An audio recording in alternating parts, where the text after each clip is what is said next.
ఈ రోజు మనకిచ్చింది ప్రజల అధికారం కాదు, ఇది ఒక పవిత్రమైన అత్యున్నతమైన బాధ్యత మనకు అప్పచెప్పారు.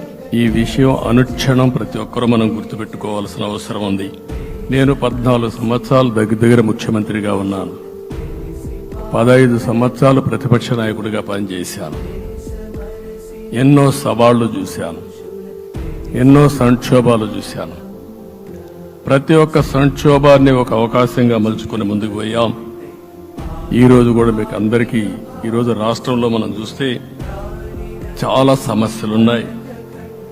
నా అనుభవాన్ని మొత్తం తీసుకుని పూర్తిగా మీ అందరి సహకారంతో, మిత్రులు పవన్ కళ్యాణ్ గారి సహకారంతో పేద ప్రజల జీవితాలను మార్చడానికి అనునిత్యం ఆలోచిద్దాం.